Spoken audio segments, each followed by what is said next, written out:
Hello dear students, welcome back to our YouTube channel de facto classes. Dear students, previous video में हम group and rings की जो first exercise है उसके basic concept पढ़ चुके थे। आज की वीडियो में हम शुरू करने जा रहे हैं, जैसे आपको ब्लू लाइन में दिख रही है, एक्सरसाइज 1.1। तो शुरुआत करते हैं क्वेश्चन नंबर फर्स्ट से भी। तो क्वेश्चन नंबर फर्स्ट क्या है, ये कुछ क्वेश्चन हैं जो हम सोल्व करेंगे अभी। Prove that the set of natural number is not a group with respect to addition. अब फर्स्ट क्वेश्चन को हम सोल्व करने वाले हैं। अभी हमें प्रूव करना है कि जो सेट ऑफ नेचुरल नंबर है वो एक ग्रुप नहीं है विद रिस्पेक्ट टू एडिशन। इनकी बाइनरी ऑपरेशन क्या गिवन है, एडिशन यानी कि प्लस का। तो अब देखिए इसको कैसे प्रूव करते हैं। अभी जैसे मैं यहाँ क्वेश्चन नंबर फर्स्ट सोल्व कर रहा हूं। अब एक दो क्वेश्चन कुछ इस तरीके से आपको सोल्व करके दिखाए जाएंगे कि आप लिख पाओ अच्छी तरीके से, क्योंकि ये हमें पता है अभी होता है या नहीं होता है, ये सारी चीजें हमें ऑलरेडी पता होती है, लेकिन उन चीजों को रिप्रेजेंट करके कैसे दिखाना है एग्जाम में, वो चीजें मायने रखती है।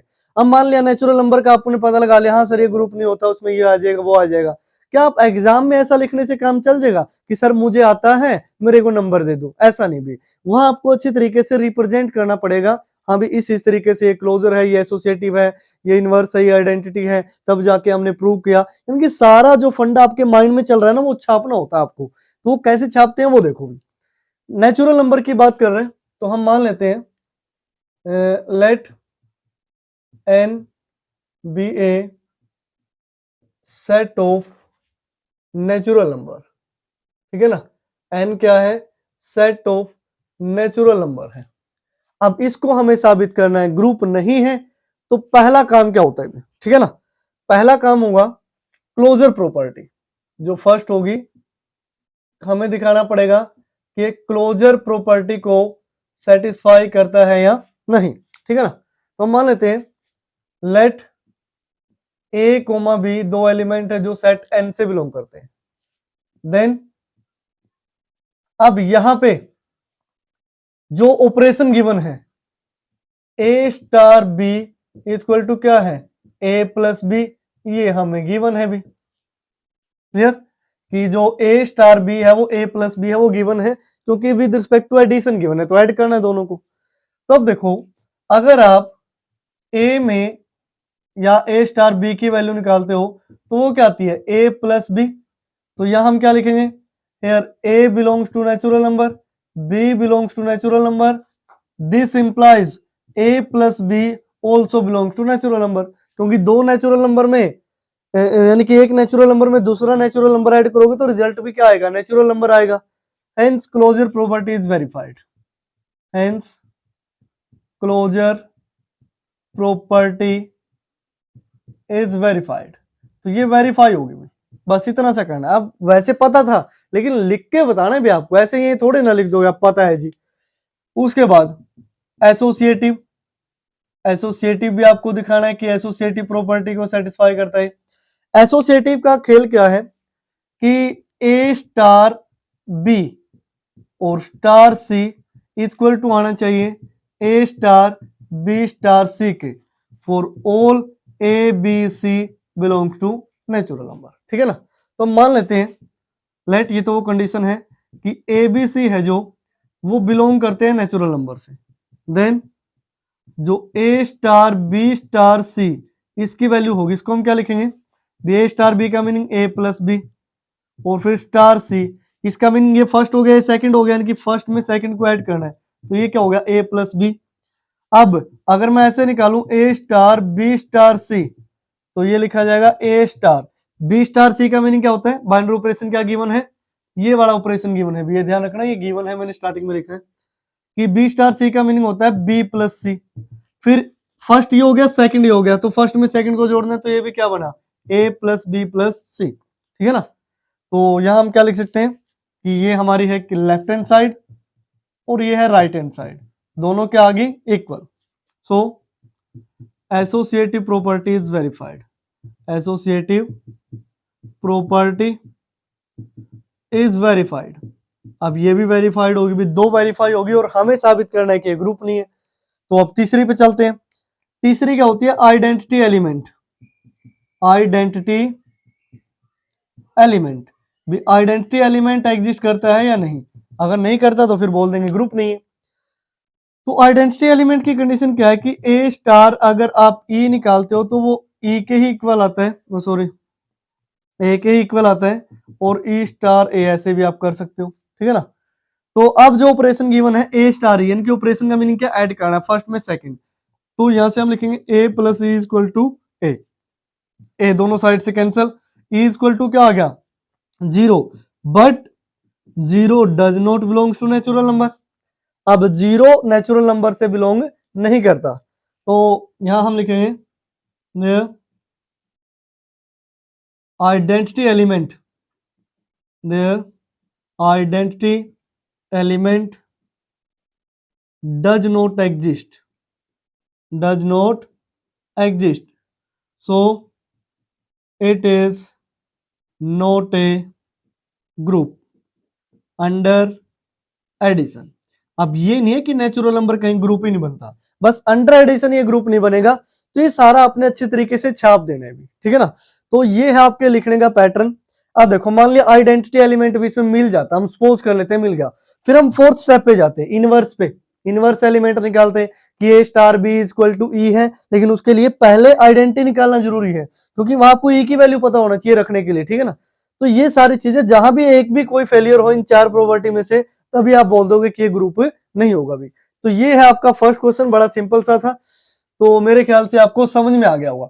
अब बढ़ते हैं भाई सेकंड क्वेश्चन की तरफ। सेकंड क्वेश्चन की तब तक आप स्टेटमेंट पढ़ लीजिए। स्टेटमेंट है prove that the set of all odd integers. अब इंटीजर कैसे लेनी है अभी, ओड, क्या लेने हैं, ओड इंटीजर। उसके बाद is not a group with respect to addition, भी ओड इंटीजर वाला भी with respect to addition group नहीं है। तो ओड इंटीजर है, तो मैं मान लेता हूं इसके अंदर, सेकंड के अंदर लेट जेड, ऊपर थोड़ा सा ओ लिख देते हैं, हम कुछ भी सोच कर लेते हैं, Z O is a set of odd integers. ये क्या है, ओड इंटीजर्स, क्लियर। अब ऑपरेशन क्या कहता है, एडिशन वाला। ये जो ए स्टार बी है, जो ए स्टार बी होगा वो किसके इक्वल है, a plus b for all a comma b belongs to odd integer. भी सभी ए और बी के लिए आपने ये ऑपरेशन लगाना है। अब ये बोल रहा है कि ये बी ग्रुप नहीं है। अब ये ग्रुप क्यों नहीं है, जैसे पहले हम क्लोजर प्रॉपर्टी की बात करते हैं, भी किसकी बात करते हैं, क्लोजर प्रॉपर्टी की, जो फर्स्ट वाली होती है। क्लोजर क्या कहती है कि ए स्टार बी आपका ए भी आना चाहिए, ठीक है, ये भी किससे बिलोंग करता हो, ओड इंटीजर से, बी भी किससे बिलोंग करता हो, ओड इंटीजर से, और ये रिजल्ट भी किससे बिलोंग करता हो, ओड इंटीजर से। लेकिन अब मैं ये लिख देता हूं कि let a is equal to, अब ओड लेने हैं ना, तो आप ले लो 3 and b is equal to ले लिया 7, एक 3 लिया एक 7 लिया। तो अगर आप 3 स्टार 7 निकालते हैं तो ये कहता है कि प्लस करो, तो 3 स्टार 7 यानी ये कितना आ गया 10। अब ये ठीक है बिलोंग करता था ओड इंटीजर से, ये भी ठीक है बिलोंग करता था ओड इंटीजर से। क्या आप इसको लिख पाओगे कि ओड इंटीजर से बिलोंग करता है, ये तो बिलोंग नहीं करता भी। तो यानी कि ये तो क्लोजर प्रॉपर्टी में ही फेल हो गया कि 2 पे हम ऑपरेशन लगा रहे हैं, ओड ही नहीं आ रहा है, तो इवन आ गया, क्योंकि 10 क्या है, ओड नंबर नहीं है। तो एक लाइन लिखोगे here 10 is not a odd number, so it does not satisfy the closure property, hence we can say that the set of all odd integer is not a group with respect to addition। तो ये second का हुआ हमारा खात्मा भी।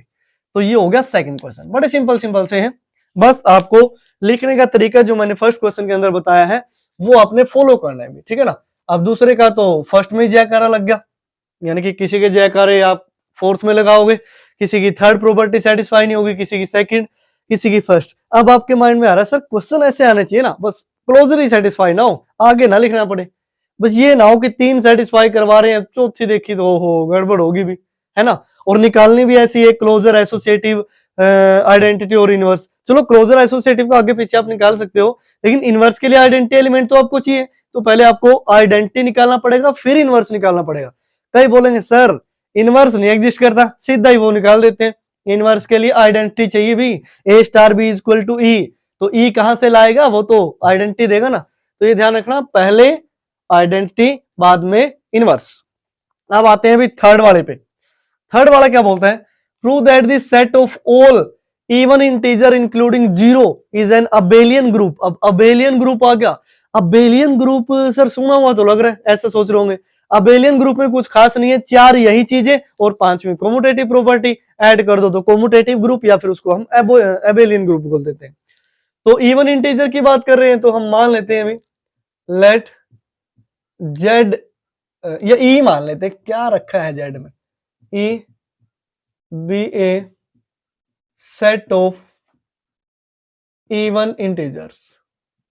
ई क्या है, set of even integers है। अब देखो पहला, अब जो ऑपरेशन गिवन है वो देखियो, ऑपरेशन गिवन है जो मैं यहां लिख देता हूं, ए स्टार बी किसमें है, अंडर एडिशन।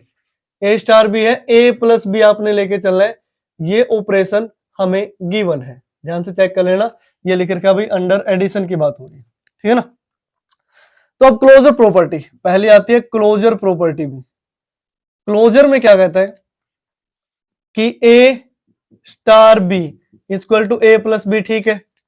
अब हम मान लेते हैं let a belongs to even number and b belongs to, फिर जेड लिखा गया अभी, बी भी क्या है, इवन नंबर है।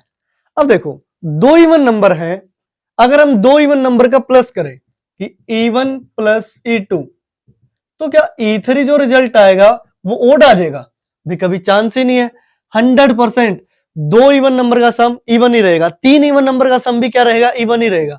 तो दिस मीन्स ये क्लोजर प्रॉपर्टी सेटिस्फाई होगी। So a plus b also belongs to even number for all a b belongs to even number, बस आपने ऐसा लिख देना है, ठीक है ना। तो अब दूसरी पे आते हैं, दूसरे वाली है एसोसिएटिव।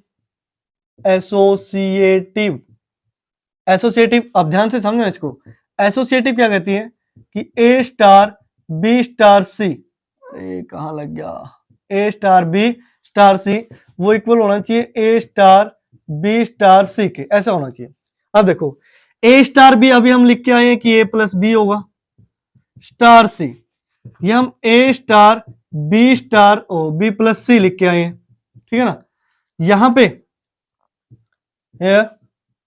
जो ए कोमा बी कोमा सी है वो तीनों क्या है, इवन नंबर है।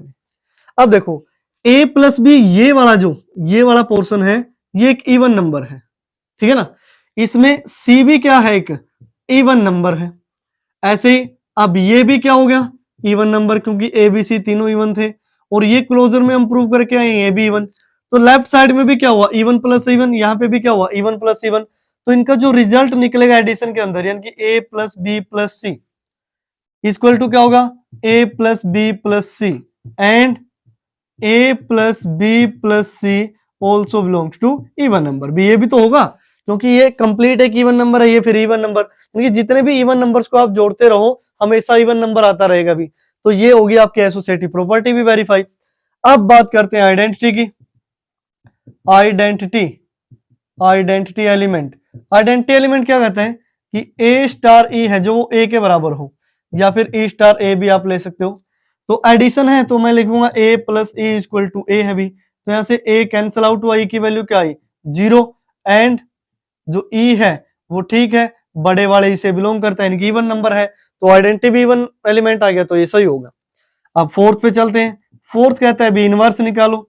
अब इनवर्स कैसे निकलेगा कि जब ए स्टार बी की वैल्यू ई के इक्वल हो या बी स्टार ए के इक्वल हो। तो ए स्टार बी का मीनिंग है अभी प्लस इक्वल टू ई है, ई की वैल्यू क्या है 0, ठीक है ना। तो यहां से ए की वैल्यू क्या आएगी माइनस का बी, या फिर minus a equal to b लिख सकते हो। तो बी की जगह आप माइनस ए रखोगे तो इसका मीनिंग क्या होगा कि ए स्टार माइनस का ए, इसकी वैल्यू क्या आ रही है 0। इनकी एलिमेंट तो एग्जिस्ट करता है कि नहीं। अगर ए इवन है नेगेटिव साइन लगा दोगे नंबर तो इवन ही रहेगा, बस साइन नेगेटिव आ गया। अब ये मैं सोच रहा कि सर नेगेटिव आ गया क्या करें, वो करें ये करें, ऐसा कुछ नहीं है।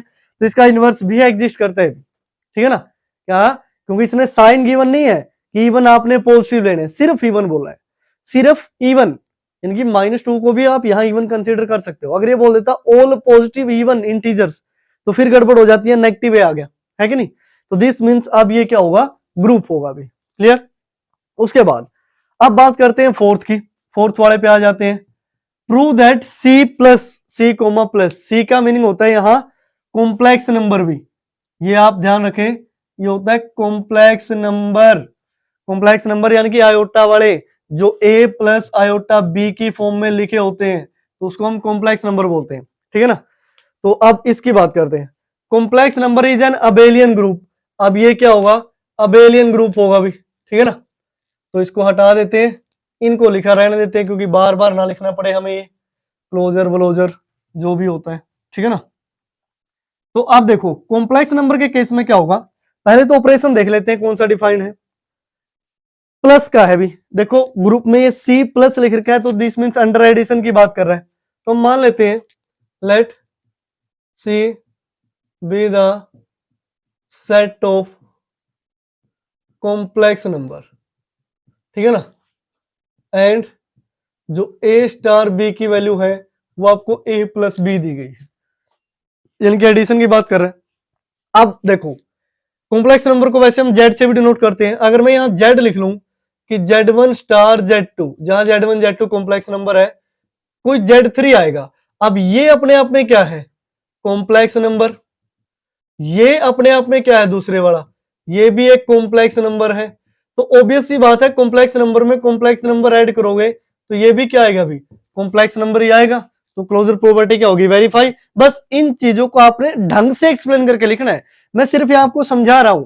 आप Z1 कुछ भी मान सकते हैं, Z1 A plus iota B ले लो, Z2 आप ले लो C प्लस आयोटा D, ठीक है ना। दोनों को जोड़ के देखो तो रियल पार्ट तो A प्लस C हो गया और इमेजिनरी पार्ट क्या हो गया, B plus D into iota, तो हो गया इमेजिनरी नंबर। तो तीनों यानी कि Z1 Z2 Z3 तीनों C से बिलोंग करते हैं, this means closure property verified.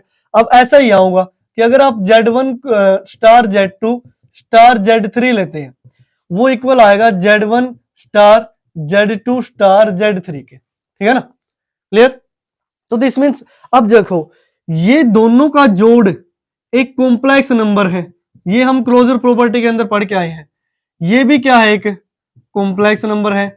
फिर अगेन से दोनों का जोड़ यानी कि दो कॉम्प्लेक्स नंबर का जोड़ फिर क्या आएगा, कॉम्प्लेक्स नंबर आएगा। सेम ऐसे भी ये रिजल्ट भी क्या आएगा, एक कॉम्प्लेक्स नंबर आएगा और आएगा भी इक्वल, ठीक है ना। तो दिस मीन्स ये एसोसिएटिव प्रॉपर्टी को भी वेरीफाई करता है। अब आइडेंटिटी की बात करते हैं। आइडेंटिटी बोल रही है कि Z1 star E is equal to Z1 आना चाहिए या E स्टार Z1 आना चाहिए। यानी कि ए बी में क्यों नहीं लिख रहा, क्योंकि Z कॉम्प्लेक्स नंबर के लिए होता है, इस वजह से लिख देते हैं, कोई चक्कर नहीं, आप ए भी लिख लो। तो Z1 क्या था, मान लिया A प्लस आयोटा B है, इनटू में ये E है स्टार, और इक्वल टू क्या, Z1 यानी कि A प्लस आयोटा B। तो इस स्टार का मीनिंग होता है प्लस, क्या होता है, प्लस। भी A प्लस आयोटा B में क्या प्लस करें कि A प्लस आयोटा B आ जाए, तो दिस मीन दोनों को साइड माइनस करोगे, A की वैल्यू क्या आ गई, 0, और 0 को मैं क्या लिख सकता हूं, 0 प्लस 0 आयोटा, यानी कि ये भी क्या है, कॉम्प्लेक्स नंबर है। अब आप बोलोगे सर 0 आयोटा का क्या मीनिंग होगा, 0 ही लिखा था, रियल है, लेकिन कॉम्प्लेक्स के फॉर्म में भी तो लिखा जा सकता है कि नहीं। तो real part plus imaginary part, यानी कि आयोटा का कोएफिशिएंट 0 होगा, तो ये भी क्या होगा, एक कॉम्प्लेक्स नंबर होगा, यानी कि सी से बिलोंग करेगा। तो यहाँ पे आइडेंटिटी एग्जिस्ट कर गया। अब इनवर्स की बात करते हैं, a star b is equal to e होना चाहिए। ई क्या है, 0 प्लस 0 आयोटा, है कि नहीं। ए की वैल्यू क्या है, ए प्लस आयोटा बी में मैं क्या प्लस करूं, बी। अब ये ए और बी फिर वहां आ गया, तो इसको Z1 Z2 ले लोगे, ठीक है ना, क्योंकि ए बी में फिर कंफ्यूजन होगी। Z1 Z2 कि Z1 Z2 क्या आना चाहिए, ई के इक्वल आना चाहिए। तो Z1 ए प्लस आयोटा बी और ये क्या है Z2, तो 0 प्लस 0 आयोटा। अब इसमें क्या ऐड करोगे, 0 प्लस 0 आयोटा है, तो Z2 ये उधर माइनस हो जाएंगे, यानी कि माइनस ए माइनस आयोटा बी होगा। तो ये भी तो एक कॉम्प्लेक्स नंबर आया है Z2, यानी कि आइडेंटिटी और इनवर्स दोनों एक कॉम्प्लेक्स नंबर आ रहे हैं।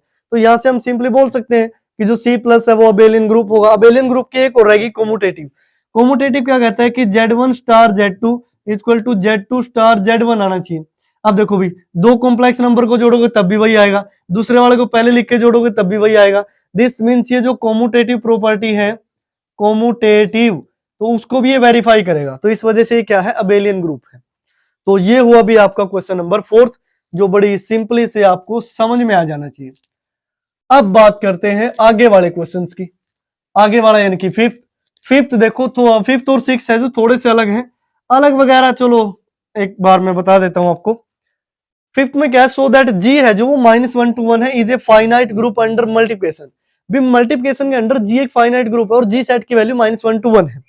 अब देखो अगर इस केस में मैं कंपोजिशन टेबल ड्रॉ करूं, कंपोजिशन टेबल, ठीक है ना, कंपोजिशन टेबल अगर मैं ड्रॉ करूं तो मैं लिख देता हूं स्टार और बस दो ही एलिमेंट है ना, -1 +1, यहां -1 और +1। देखो मल्टीप्लिकेशन की बात कर रहे हैं, यानी कि यहाँ पे जो A स्टार B है वो आप ए बी लोगे, क्या लोगे भी, ए बी, क्योंकि मल्टीप्लिकेशन की बात हो रही है, ध्यान रखना। तो -1 इंटू -1 +1, -1 इंटू 1 -1, फिर यहाँ क्या आएगा -1, यहाँ क्या आएगा +1। सभी के आपस में ऑपरेशन लगा लिए, क्या कोई बाहर का आया, आउटसाइडर आया, नहीं आया जी। तो देखो तो ये है जो फाइनाइट ग्रुप कैसे होगा वो देखो, इसके ग्रुप में 4 एलिमेंट है, जो भी है चारों का इस तरीके से हम कर सकते हैं। अब क्लोजर प्रॉपर्टी की बात करें, क्या करें, क्लोजर प्रॉपर्टी की, तो क्लोजर प्रॉपर्टी तो वैसे ही सेटिस्फाई होगी, है कि नहीं, हर एक ए बी का अगर हमने बाइंड ऑपरेशन लगाया तो वो सेट से ही आया, वेरीफाई। एसोसिएटिव अगर 2-2-3-3 का लगाओगे तब भी एसोसिएटिव होगी। आइडेंटिटी की अगर बात करें जो मेन है वो आइडेंटिटी और इनवर्स होता है, इसमें गड़बड़ होती है। आइडेंटिटी की अगर हम बात करें तो ए स्टार जो ई है वो ए आना चाहिए, और ए स्टार ई यानी कि हमें मल्टीप्लाई में लेना है, तो ए ई इक्वल टू क्या आना चाहिए, ए, तो ए से ए कैंसिल आउट हुआ। अब बोलेंगे सर ए इक्वल टू 0 बच गया, अबे मूर्ख डिवाइड किया है, माइनस नहीं किया, तो ए की वैल्यू क्या आएगी 1, ए की वैल्यू क्या आएगी 1, और देखो 1 सेट के अंदर पड़ा है, तो दिस मीन्स आइडेंटिटी भी एग्जिस्ट करता है। अब अगर इसी की इनवर्स की बात की जाए, इसी की इनवर्स की बात की जाए, तो वो बोल रहा है कि a star b equal to ई आना चाहिए, ई की वैल्यू 1 है, तो ए स्टार बी का मीनिंग होता है मल्टीप्लाई इक्वल टू क्या होता है 1, मल्टीप्लाई इक्वल टू क्या होता है 1। अब देखो ए और बी की वैल्यू आप जो मर्जी ले लो, ए की वैल्यू -1, बी की वैल्यू भी -1 ले लो तो +1 बन जाएगा, जो मर्जी ले लो कोई इफेक्ट नहीं पड़ता। A star b a b equal to क्या होना चाहिए 1। अब देखो दो नंबर्स की मल्टीप्लाई 1 आ रही है कि नहीं, -1 -1 1 1, ये क्या हो गया 1 हो गया, तो दिस मीन्स इनवर्स भी एग्जिस्ट करता है इसके अंदर, ठीक है ना, इनवर्स भी एग्जिस्ट करता है। इनवर्स कैसे एग्जिस्ट करेगा, जैसे ए की वैल्यू क्या हो जाएगी 1/b, ए की वैल्यू क्या हो जाएगी 1/b। अब बी की जगह जो मर्जी रखो, बी की जगह आपने -1 रखा तो ए की वैल्यू -1, बी की जगह 1 रखा तो ए की वैल्यू क्या होगी 1, यानी कि हर एक का इनवर्स एग्जिस्ट करता है कि नहीं, और इनवर्स भी किसके अंदर से है, सेट के अंदर से है, तो चारों प्रॉपर्टी क्या हुई वेरीफाई। तो ये क्या है फाइनाइट ग्रुप, क्योंकि इस ग्रुप में देखो कितने एलिमेंट है, 4 ही तो है, ठीक है ना, तो दिस मीन्स ये फाइनाइट ग्रुप है जी, जो -1 to 1 है, -1 और 1। ऐसे ही सिक्स्थ है भी, सिक्स्थ में क्या है, ये 2-4 वैल्यू और दे दी। सिक्स्थ की जब आप कंपोजिशन टेबल बनाओगे, मान लिया यहाँ मैं मल्टीप्लाई या क्रॉस लगा देता हूँ, जो किसको डिनोट करता है बाइंड ऑपरेशन को, 1 माइनस आयोटा और आयोटा। अब ये इस तरीके से करना पड़ेगा मुझे, और इधर भी 4 चाहिए, ठीक है ना, क्योंकि सेम रो सेम कॉलम होने चाहिए। -1 1 और यहाँ आएगा माइनस आयोटा प्लस आयोटा, देखो -1 1 ये हो गया 1, ये क्या हुआ -1, ये क्या हुआ आयोटा, ये हुआ माइनस आयोटा, 1 के साथ मल्टीप्लाई करोगे एज इट इज आ जाएंगे, और ये हो गया माइनस आयोटा और आयोटा, माइनस आयोटा के साथ मल्टीप्लाई करोगे तो प्लस का आयोटा आया, माइनस का आयोटा आया, iota into iota, iota square minus minus plus, तो आयोटा स्क्वायर की वैल्यू होती है -1, ये माइनस का आयोटा स्क्वायर है, ये क्या हो जाएगा +1, आयोटा इंटू -1 माइनस का आयोटा, ये प्लस का आयोटा, ये हो गया आयोटा स्क्वायर माइनस का, तो ये हो गया प्लस का 1, ये क्या आएगा माइनस का 1। अब देखो ये जितने भी एलिमेंट लिखे हैं ना इस टेबल के अंदर, ये जितने भी हैं ये सारे जी सेट से बिलोंग करते हैं भी, ये जो पूरी कंपोजिशन टेबल है वो जी सेट से बिलोंग करती है, कोई भी एलिमेंट बाहर का नहीं आया, कोई भी एलिमेंट बाहर का नहीं आया, तो ये क्लोजर प्रॉपर्टी को भी सेटिस्फाई करते हैं, एसोसिएटिव को भी।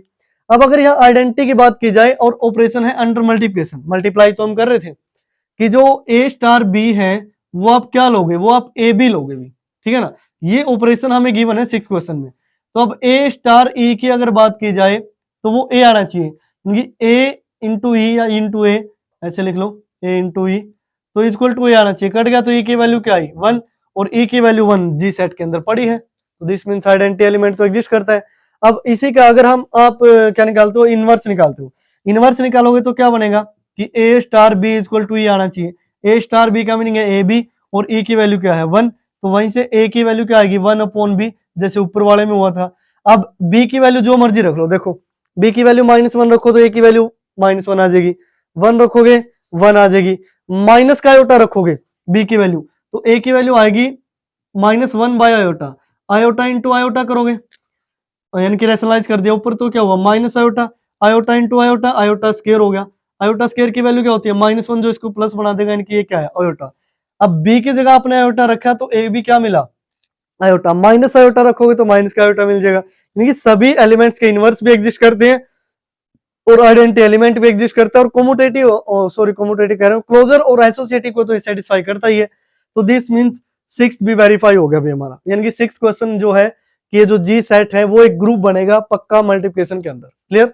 तो ये 6 क्वेश्चन बड़े इजी से थे, बस आपको इसके अंदर जो मेन मुद्दा है, मेन चीज समझनी है, वो ये है कि आपको लिखने का तरीका आना चाहिए भी, ठीक है ना, अपनी चीजों को रिप्रेजेंट करना आना चाहिए। अब बहुत सारी चीजें ऐसी होती है, सर हमें पता है एक्सप्लेन कीजिए, तो सर ऐसे देखते हैं पता नहीं क्या पूछ लिया, आता है लेकिन एक्सप्लेन नहीं कर पा रहे। यानी कि चीजों को लिखना सीखो जो आपके माइंड में छपा हुआ है ना, हाँ सर ये होगा तो उसको एक्सप्लेन करो, हाँ सर ए ये लिया, बी ये लिया, तो ए भी पक्का ये बनेगा, ये रिजल्ट्स है। अब आप ये नहीं बोल सकते sir a natural number, b natural number, a plus b, क्या पता नेचुरल नंबर ना हो किसी केस में, अरे केस तो बता जिसमें ना हो, सिर्फ वही केस तो ढूंढना है हमें। यानी कि अब इसमें ये प्रूफ नहीं है कि a plus B natural number कैसे हुआ, सर कुछ भी लिख दिया, छोटे नंबर के लिए हो जाएगा, क्या पता बड़े नंबर के लिए ना हो, ऐसा कुछ भी नहीं होता, ठीक है ना।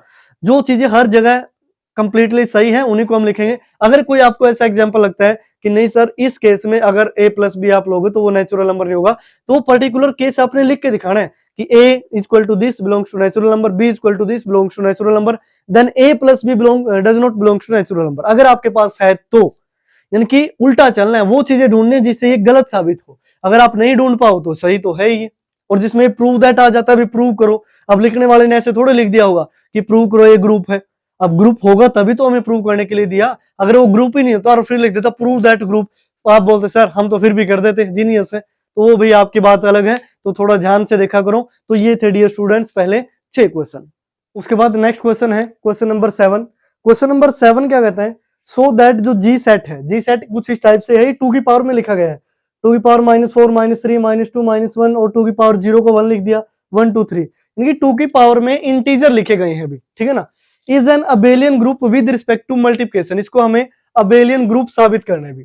तो 7th में देखो हम मान लेते हैं जो जी है यहाँ पे ये गिवन है इस तरीके से, 2 की पावर -3, 2 की पावर -2, 2 की पावर 1 और 2 की पावर 0 1, 2 की पावर ये -1 था यहाँ 1 हो गया, 2 की पावर 2, सो ऑन इस तरीके से, ठीक है ना।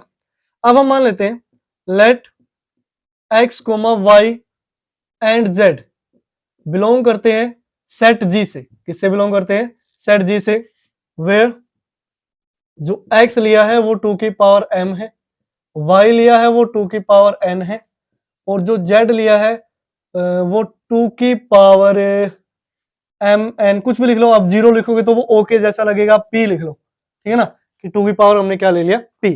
अब ऐसा क्यों लिया गया, क्योंकि 2 की पावर में कुछ एलिमेंट्स हमें सपोज करने पड़ेंगे भी। तो पहला काम क्या है क्लोजर प्रॉपर्टी। अब क्लोजर प्रॉपर्टी क्या कहती है कि क्लोजर प्रॉपर्टी कहती है अंडर मल्टीप्लिकेशन की बात हो रही है, जो ऑपरेशन हमें गिवन है वो ये है कि a star b equal to क्या होगा a b होगा, यानी कि जो भी आप लो मल्टीप्लाई करो। अब अगर मैं यहां से कोई भी दो एलिमेंट उठा लेता हूं, जो x स्टार y उठा लिया, ठीक है ना, x भी g से है y भी g से है, mn क्या है इंटीजर है, यहां पे आप लिख सकते हो कि जो m n और p है वो कोई भी इंटीजर हो सकते हैं पावर में। तो x स्टार y की वैल्यू है एक्स वाई, इनकी मल्टीप्लाई करना है, तो x स्टार y x की वैल्यू है 2 की पावर m, y की वैल्यू है 2 की पावर n, बेस सेम है तो पावर भी क्या हो जाएगी ऐड, है कि नहीं, 2 की पावर m प्लस n। अब ये है जो 2 की पावर m प्लस n, ये पक्का जी से बिलोंग करेगा। अगर x और y जी से बिलोंग करते हैं, क्योंकि सारे इंटीजर आ रहे हैं पावर में, और दो इंटीजर का सम क्या होता है इंटीजर ही तो होता है, तो 2 की पावर m और n की जगह जो मर्जी रख लो, माइनस प्लस जो भी आपको रखना है, तो ये जो m प्लस n जोड़ोगे ना 2 की पावर में, ये भी जी से आएगा, क्योंकि 2 की पावर यहाँ इनफाइनाइट तक जा रही है, यहाँ माइनस इनफाइनाइट तक जा रही है, तो इनका कुछ ना कुछ सम तो इंटीजर में ही आएगा। m भी एक इंटीजर है, n भी एक इंटीजर है, दोनों को जोड़ोगे तो भी इंटीजर आएगा, तो क्लोजर प्रॉपर्टी सेटिस्फाई होगी। ऐसे ही अगर आप एसोसिएटिव प्रॉपर्टी की बात कर रहे हो, ये 3 मैंने इसी वजह से लिखे थे कि एसोसिएटिव की जब हम बात करेंगे, यानी कि एक्स स्टार वाई और स्टार जेड इक्वल टू होगा x star y star z के। देखो एक्स स्टार वाई की वैल्यू अभी हमने निकाली है क्या है 2 की power m plus n, star z की वैल्यू क्या है 2 की पावर p। तो जब इनको सोल्व करोगे इनका मीनिंग भी मल्टीप्लाई है स्टार का मीनिंग, तो बेस सेम है मल्टीप्लाई करोगे 2 की power m plus n plus p हो जाएगा। इधर साइड से भी जब आप निकालोगे तो x star y star z की वैल्यू क्या होगी y और z की मल्टीप्लाई, तो 2 की पावर n प्लस p हो जाएगा। और यहां भी x की वैल्यू क्या है 2 की पावर m, तो अब 2 की power m plus n plus p, क्योंकि तीनों की मल्टीप्लाई करोगे बेस सेम है पावर ऐड हो जाएंगे। अब ये दोनों इक्वल भी आ गए, और ये जो m plus n plus p है ये इंटीजर से भी बिलोंग करता है, क्योंकि 2 की पावर में इंटीजर ही तो आएगा, m भी एक इंटीजर n भी और p भी इंटीजर, तो तीनों का सम करोगे तो भी क्या आएगा इंटीजर ही आएगा। तो ये एसोसिएटिव भी वेरीफाई होगी। अब थर्ड की बात करते हैं आइडेंटिटी। आइडेंटिटी देखो कुछ है कि नहीं। आइडेंटिटी कहती है कि ए स्टार ई है जो ए के इक्वल आना चाहिए।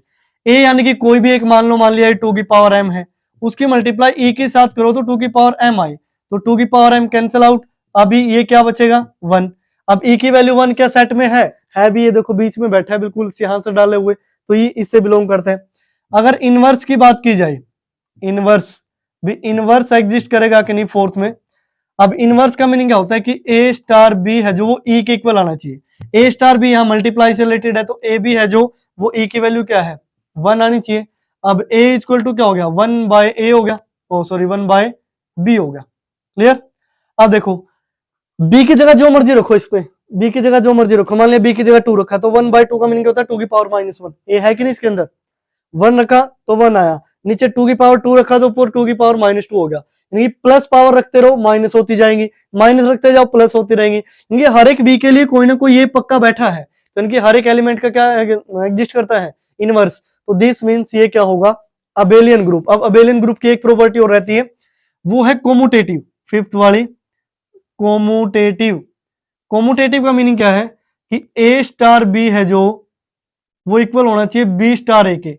ए स्टार बी एक्स ले लो वाई ले लो, अब ए लिखा है बी लिखा है तो ए बी एलिमेंट मानने पड़ेंगे, या फिर इसकी जगह आप ये लिख सकते हो सर एक एक्स ले लो एक वाई और फिर एक वाई और एक्स।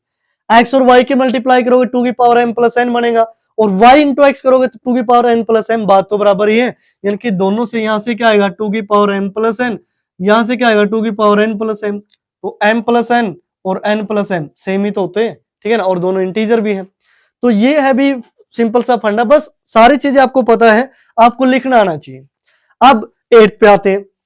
8 है मैट्रिसेस से रिलेटेड, ठीक है ना, मैट्रिक्स से रिलेटेड है। अब आपको मैट्रिक्स के बारे में पता होना चाहिए, हाँ भी मैट्रिक्स क्या चीज है, तभी आप सोल्व कर पाओगे।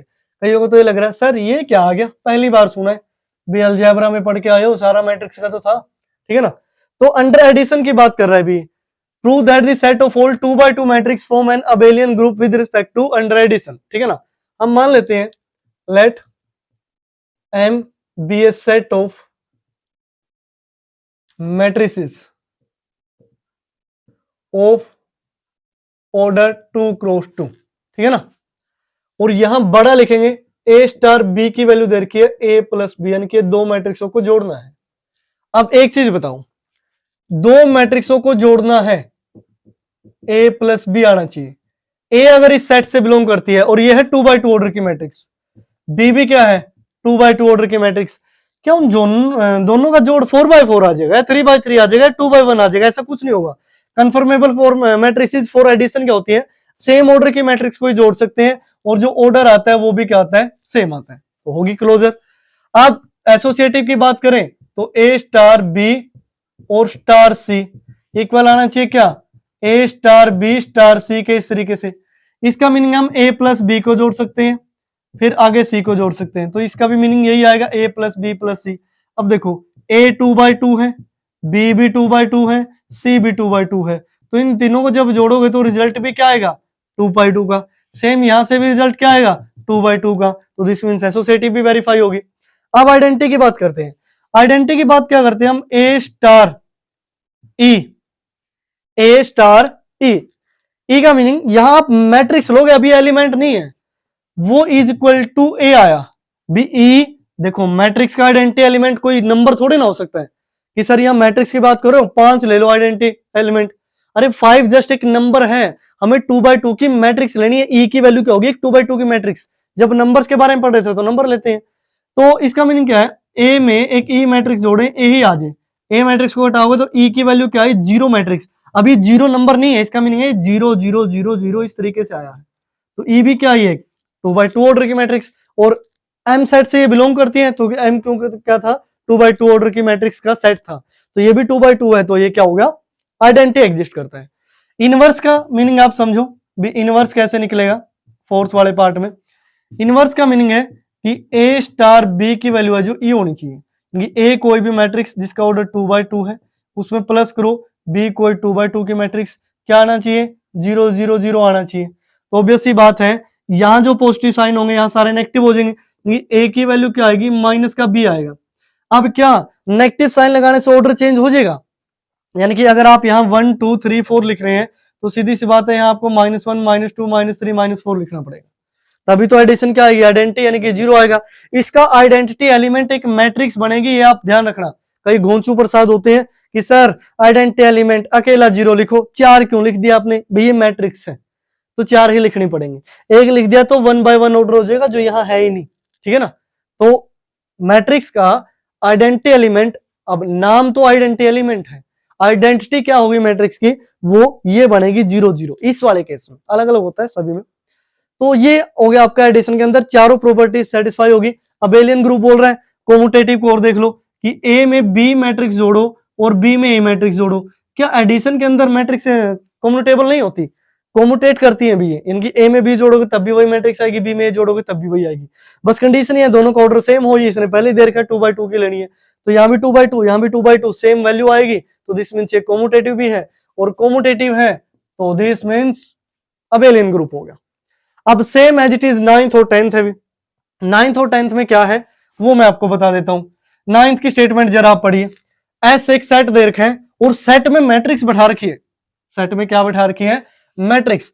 अब आप बोलोगे सर सेट में मैट्रिक्स का क्या काम, अरे भाई सेट में अगर आपने मोदी जी को बैठा दिया ना इस तरीके से और ब्रैकेट लगा दी तो ये भी सेट हो जाता है, बस सेट तो सेट है, ठीक है ना, सेट तो सेट है, बस ये समझिए आप। तो मोदी जी पे फोकस मत करना भी, कहीं ये वायरल हो जाए और मोदी को ब्रैकेट लगा देते हो सर आप तो अब बात करते हैं 9th की, एस सेट है जिसमें ये है 4 एलिमेंट, क्लियर। अब देखो मैं बता देता हूं इन दोनों क्वेश्चन को करना कैसे, बड़ा सिंपल सा है। 4 प्रॉपर्टी आपको सेटिस्फाई करवानी है, पहली क्लोजर, दूसरी एसोसिएटिव, ये मैं बार बार लिख रहा हूं, फिर आइडेंटिटी एलिमेंट आपको निकालना है, फिर इनवर्स एलिमेंट आपको निकालना है, ये 4 चीजें। क्लोजर का मीनिंग क्या है, इन दोनों को जोड़ो, इन दोनों को जोड़ो, इन दोनों किन्हीं भी दो को जोड़ दो जो सेट एस से बिलोंग करती है, तो तीसरा भी इसी से आना चाहिए।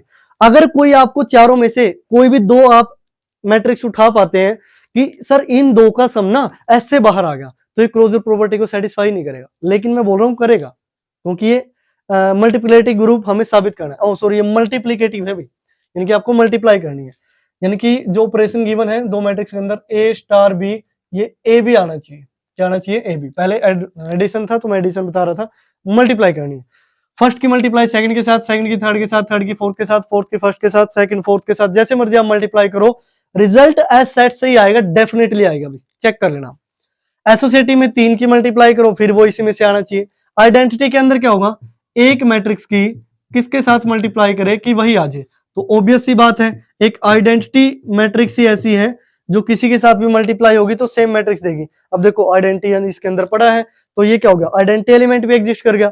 इनवर्स की बात करें तो ए स्टार बी इक्वल टू क्या आना चाहिए, आइडेंटिटी 1 0 0 1, क्योंकि ई की वैल्यू यही तो आई है। अब देखो, अब दो मैट्रिक्सों की मल्टीप्लाई करो, यानी कि ए बी इक्वल टू क्या आना चाहिए, 1 0 0 1, इस तरीके से, यानी ए बी इक्वल टू क्या है, आइडेंटिटी। तो अगर ए की वैल्यू हम निकालते हैं तो ये क्या बन जाता है, b inverse into identity. Identity की किसी के साथ मल्टीप्लाई करो कोई इफेक्ट नहीं पड़ता, यानी कि इन मैट्रिक्स का इनवर्स निकाल के आपको देखना पड़ेगा, वो भी इसी के अंदर एग्जिस्ट करना चाहिए। इनवर्स निकालना आना चाहिए भी, 12th क्लास में आ जाता है, तो ये आपको इस तरीके से करना है। ये क्वेश्चन आप खुद से करोगे, बड़ा सिंपल सा है, एक्सप्लेन मैंने कर दिया है, आइडेंटिटी एलिमेंट निकाल के दिखा दिया, इनवर्स आपने चेक कर लेना। अब सो दैट 10th की बात करते हैं, so that this set of matrices a alpha is equal to this where alpha belongs to real number is a group under multiplication, ये भी मल्टीप्लिकेशन की बात कर रहा है, तो ये है मल्टीप्लाई हमें सोल्व करके दिखानी है। तो हम ए अल्फा की वैल्यू देखो, मैं थोड़ा सा सोल्व कर देता हूं इसमें, मैं निकालता हूं ए अल्फा स्टार ए बीटा, ठीक है ना, वो देखते हैं क्या आता है। ए अल्फा का मीनिंग क्या हो गया, देखो कोस अल्फा माइनस का साइन अल्फा, इधर साइन अल्फा और कोस अल्फा। मल्टीप्लाई करनी है। ए बीटा का मीनिंग क्या होगा, यहां बीटा लिखना पड़ेगा, कोस बीटा, आगे माइनस का साइन बीटा, और यहां साइन बीटा, और ये हो गया कोस बीटा। ठीक है ना, क्लोजर की बात करें हम, ए और बी हमने इसी में से लिया, अल्फा की जगह अल्फा कोई भी रियल नंबर, तो बीटा हमने कोई भी रियल नंबर ले लिया। तो अब देखो मल्टीप्लाई करो, फर्स्ट रो फर्स्ट कॉलम, अब मल्टीप्लाई आनी चाहिए, cos alpha cos beta, cos alpha cos beta, minus sine alpha sign beta. यहां क्या बनेगा, cos alpha sign beta minus का, और ये भी क्या आएगा माइनस का, तो नेगेटिव आप कॉमन ले लो, तो यहां से क्या बनेगा, दोनों माइनस के है ना, कॉमन आएगा, कोस अल्फा साइन बीटा, तो cos alpha sign beta plus sine alpha cos beta, ये दूसरा एलिमेंट आया। यहां तीसरा कितना आएगा अभी, sine alpha cos beta, sine alpha cos beta plus cos alpha sign beta, इधर क्या आएगा, sine alpha into sine beta, minus का हुआ cos alpha cos beta plus का हुआ, तो आप इसको लिखो cos alpha cos beta minus sine alpha sign beta. अब देखो कोस से कोस भी माइनस साइन है, साइन भी किसका फॉर्मूला होता है, कोस अल्फा प्लस बीटा का। ठीक है ना, ये किसका फॉर्मूला होता है, माइनस में साइन अल्फा प्लस बीटा का, ये साइन अल्फा प्लस बीटा का फॉर्मूला होता है, और ये कोस अल्फा प्लस बीटा का फॉर्मूला होता है। यानी कि किसकी वैल्यू हमने निकाली थी भी, ये वैल्यू मैंने निकाली थी ए अल्फा स्टार ए बीटा। ठीक है ना, ए अल्फा स्टार ए बीटा, तो उन दोनों की मल्टीप्लाई ये आ गई, यानी कि ये मल्टीप्लाई किसके इक्वल आई, ए अल्फा प्लस बीटा, आप ऐसे इस तरीके से लिख सकते हो अल्फा प्लस बीटा, यानी कि जहां जहां अल्फा आ रहा था उसकी जगह क्या आ गया, अल्फा प्लस बीटा आ गया, तो दिस मींस क्लोजर प्रॉपर्टी क्या होगी, सेटिस्फाई होगी। अब ऐसे ही एसोसिएटिव 3 की मल्टीप्लाई करोगे तो अल्फा बीटा गामा आ जाएगा, गामा लेते हो तो। उसके बाद आइडेंटिटी आपने निकालना है, यानी कि इस मैट्रिक्स की ए अल्फा की मल्टीप्लाई आप किसके साथ करो, किस मैट्रिक्स के साथ की वही आ जाए। अब सीधी सी बात है भी, ये तो आइडेंटिटी ही आएगी, और तो कोई ऑप्शन नहीं है, क्योंकि मैट्रिक्स में जो आइडेंटिटी एलिमेंट होता है वो आइडेंटिटी मैट्रिक्स ही होती है। इनवर्स निकालना, इनवर्स निकाल के देखो कि इस टाइप का कोई सेट बिलोंग करता है कि नहीं। ये एक्चुअल में एक सेट गिवन है, आप अल्फा की जगह कोई भी रियल वैल्यू लिख सकते हो। कहीं आप समझो सर ये तो एक मैट्रिक्स दे रखी है, अगर हम मल्टीप्लाई करते हैं तो दूसरी मैट्रिक्स आती है, ये तो सेट में एक ही है, हम गड़बड़ कर देंगे, यानी कि वो अबेलियन ग्रुप नहीं होगा या ग्रुप नहीं होगा, ऐसा कुछ भी नहीं है। ये ए अल्फा पूरे सेट को रिप्रेजेंट कर रही है, अल्फा की जगह आप 1 रखोगे तो कोस 1 माइनस साइन 1, 2 3 4 5 6 7 जो मर्जी रखते रहो वही रिजल्ट आता रहेगा। इनके पूरा सेट दे रखा है भाई, मैट्रिक्स इस फॉर्म की आनी चाहिए कि यहाँ कोस एंगल में सारी जगह सेम होना चाहिए, कोस माइनस का साइन, साइन और कोस एंगल सेम होना चाहिए। देखो कोस माइनस साइन, साइन और कोस एंगल सभी का same, alpha beta alpha beta alpha plus beta, तो दिस मींस इस तरीके से। तो ये जो पहले 10 क्वेश्चन है भी ये आपने कंप्लीट कर लेने, यानी कि क्वेश्चन नंबर 1 to 10। और मेरे को आपने ये बताना है भी कमेंट बॉक्स में, अगर आप ये वीडियो लास्ट तक देख चुके हैं, ये क्वेश्चन आपको कैसे लगे, वेरी इजी, ये आपका फर्स्ट ऑप्शन है। सेकंड ऑप्शन सिर्फ इजी, सिर्फ easy. Third option average. Fourth option tough. क्या मेरे को ये बता दो बस ये क्वेश्चन आपके अकॉर्डिंग कैसे थे, ठीक है ना, तो ये कमेंट बॉक्स में जरूर लिख दें अगर आपने वीडियो देख ली है। तो आज की वीडियो में डियर स्टूडेंट्स हमने क्वेश्चन नंबर 1 to 10 को सोल्व किया है। जो नेक्स्ट वीडियो आएगी 10 से आगे वाले क्वेश्चन हम उसके अंदर सोल्व करेंगे, बड़ी आसान सी एक्सरसाइज है, जल्दी से एक वीडियो में इसको निपटा देंगे। तो डियर स्टूडेंट्स तब तक ये 10 स्टूडेंट जो 10 क्वेश्चन है वो देखते रहें। जो भी चीजें आपको ना समझ में आई हो तो आप एक बार वीडियो को दोबारा चेक करें, दोबारा बैक जाएं, दोबारा चीजों को समझें। लेकिन बार बार करने से भी अगर आपको समझ में नहीं आ रहा है तो फिर आप कमेंट बॉक्स में लिख सकते हैं कि सर इस क्वेश्चन में डाउट है, उसकी पीडीएफ आपको आप तक प्रोवाइड करवाएंगे, उसका सोल्यूशन हैंड रिटन जैसा भी होगा, जैसा भी होगा ना आपकी हेल्प की जाएगी, ठीक है ना, मैक्सिमम जितना हो सके। तो डियर स्टूडेंट्स आज की वीडियो में फिलहाल इतना ही, देखते रहिए डिफेक्टो क्लासेस।